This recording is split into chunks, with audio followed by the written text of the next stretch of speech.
आज आपल्याला एकदम मऊ लुसलुशीत आणि टम्म फुगलेली पुरणाची पोळी तयार करायची आहे। आजची जी पुरणपोळी आहे ती आपल्याला थोड्याशा वेगळ्या पद्धतीने तयार करायची आहे। या पद्धतीने पुरणपोळी तयार केल्यामुळे तयार होणारी जी पुरणपोळी ती एकदम मऊ लुसलुशीत आणि मस्त अशी टम्म फुगलेली तयार होते आणि अजिबात फुटत नाही। चला तर मग रेसिपीला सुरुवात करूया।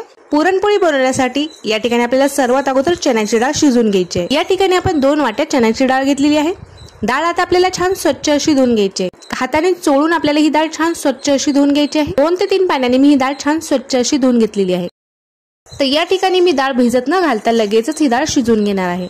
त्यासाठी मी या ठिकाणी कुकर घेतलेला आहे। कुकरमध्ये आता आपल्याला डाळ टाकून घ्यायची आहे आणि डाळीच्या दुप्पट आपल्याला यामध्ये पाणी टाकून घ्यायचं आहे। या ठिकाणी मी 2 वाट्या डाळ घेतलेली आहे, तर आपण 4 वाट्या पाणी टाकलेलं आहे। आता यामध्ये आपल्याला 1 चिमूटभर एवढी हळद टाकून घ्यायची। हळद टाकल्यामुळे आपल्या पुरणाला रंग छान येतो। तुम्हाला जर आवडत नसेल तर नाही टाकलात तरी हरकत नाही। आता यामध्ये आपण 1 छोटा चमचा तेल टाकून घेतलेला आहे।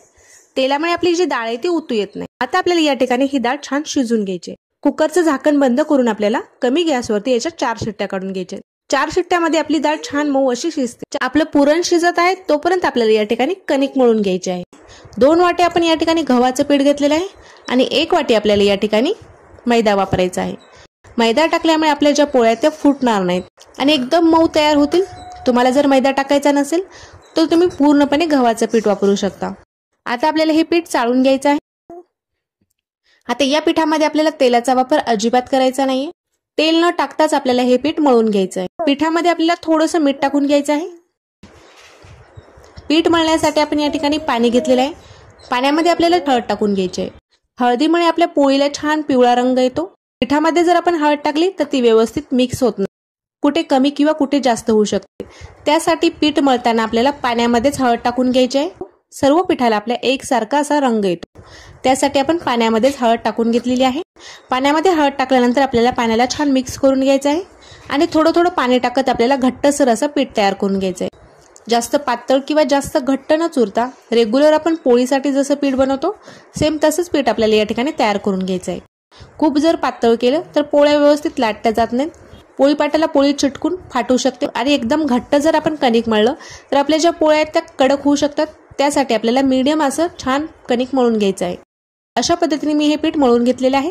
बघू शकता तुम्ही, जास्त घट्ट नाहीये किंवा जास्त पातळ देखील नाहीये। पुरणपोळी तयार करण्यासाठी हे जे पीठ आहे ते एकदम लवचिक पाहिजे आपल्याला, आणि या पिठामध्ये पाहिजे तेवढा लवचिकपणा नाहीये। पीठ थोडंसं खेचल्यानंतर तुटत आहे, तर आता या पिठाला आणखीन लवचिकपणा आणण्यासाठी आपल्याला हे पीठ पाण्यामध्ये ठेवून घ्यायचं आहे।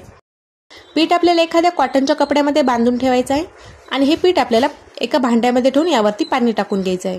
असं केल्यामुळे आपले जे पीठ आहे आपल्या पिठामध्ये छान लवचिकपणा येतो आणि आपली जी पोळी आहे ती अजिबात फुटत नाही।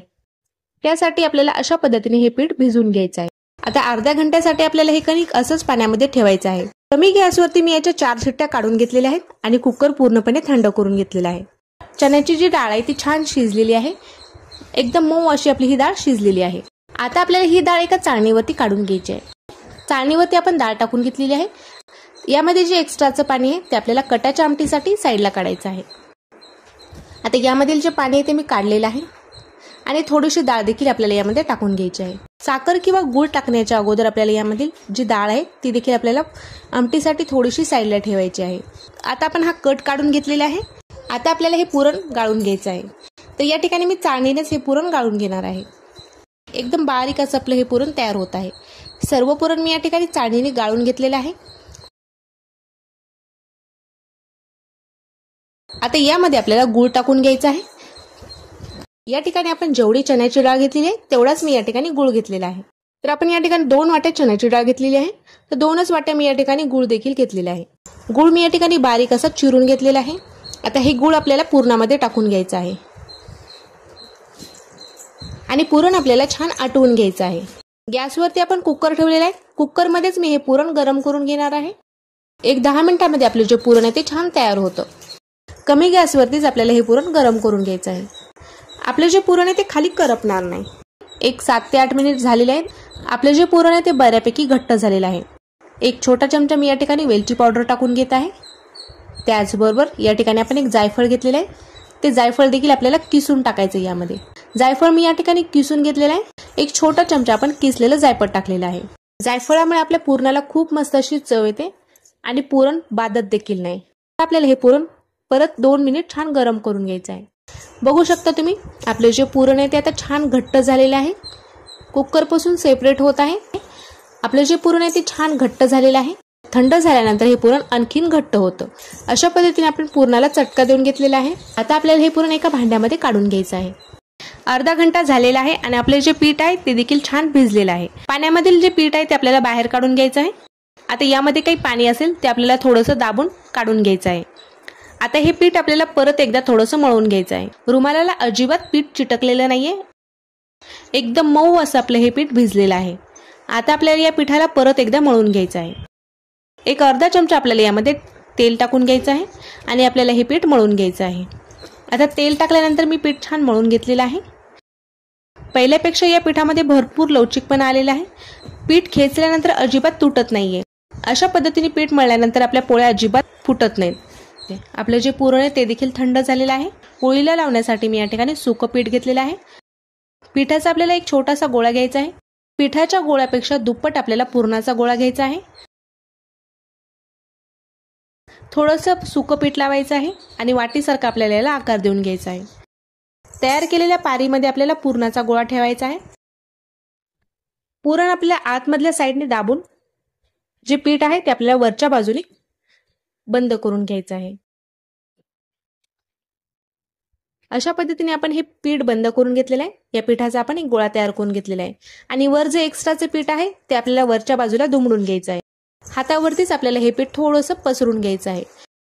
हातावरती हे पीठ थोडंसं पसरून घेतल्यामुळे यामधील जे पुरण आहे ते सर्व बाजूने सेम असं पसरलं जातं. आता पोळीपाटावरती आपण थोडंसं पीठ टाकलेलं आहे आणि ही पोळी आपल्याला हलक्या हाताने लाटून घ्यायची आहे.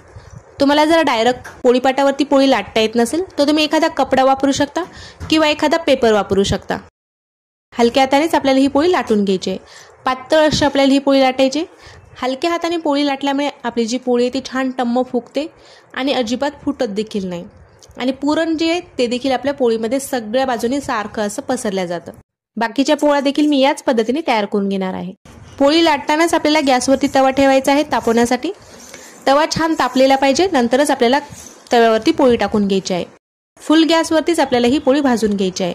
त्यामुळे आपली पोळी छान मऊ आणि सॉफ्ट तयार होते. पोळीला आपल्याला तेल लावून घ्यायचं आहे. लाटताना देखील आपली पोळी फुटलेली नाहीये किंवा भाजताना देखील आपली पोळी फुटलेली नाही. एकदम टम्म अशी आपली पोळी फुललेली आहे. सेम याच पद्धतीने मी बाकीच्या देखील पोळ्या तयार करून घेणार आहे. एकदम मऊ आणि सॉफ्ट अशी आपली पोळी तयार झालेली आहे.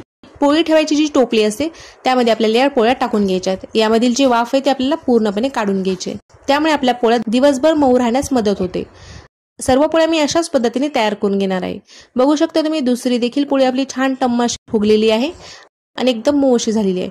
आपल्या ज्या पोळ्या त्या तयार झालेल्या आहेत एकदम मऊ आणि सॉफ्ट झालेल्या आहेत. रंग देखील मस्त असा आलेला आहे. या पोळ्या तुम्ही तुपासोबत खाऊ शकता, दुधासोबत खाऊ शकता किंवा आमटीसोबत खाऊ शकता. तर तुम्ही यामधील पुरण बघू शकता. एकदम काठोकाठ भरपूर असं आपल्या पोळीमध्ये पुरण आहे. एकदम काठोकाठ आणि भरपूर असं पुरण आपल्या पोळीमध्ये आहे. एकदम मस्त अशा आपल्या पोळ्या तयार झालेल्या आहेत. एकदम मऊ आणि सॉफ्ट आहेत. त्याचबरोबर रंग देखील एकदम मस्त असा आलेला आहे. आमटीची रेसिपी पुढच्या व्हिडिओमध्ये मी तुमच्यासोबत शेअर करणार आहे. तुम्हाला आजची ही रेसिपी कशी वाटली ते मला कमेंट करून नक्की कळवा. व्हिडिओ जर आवडला असेल तर व्हिडिओला लाईक करा. चॅनलवरती नवीन असेल, चॅनलला सबस्क्राईब केले नसेल तर अशाच नवनवीन रेसिपी बघण्यासाठी चॅनलला सबस्क्राईब करा. भेटूया तशाच एका छानशा रेसिपीसोबत. तोपर्यंत धन्यवाद.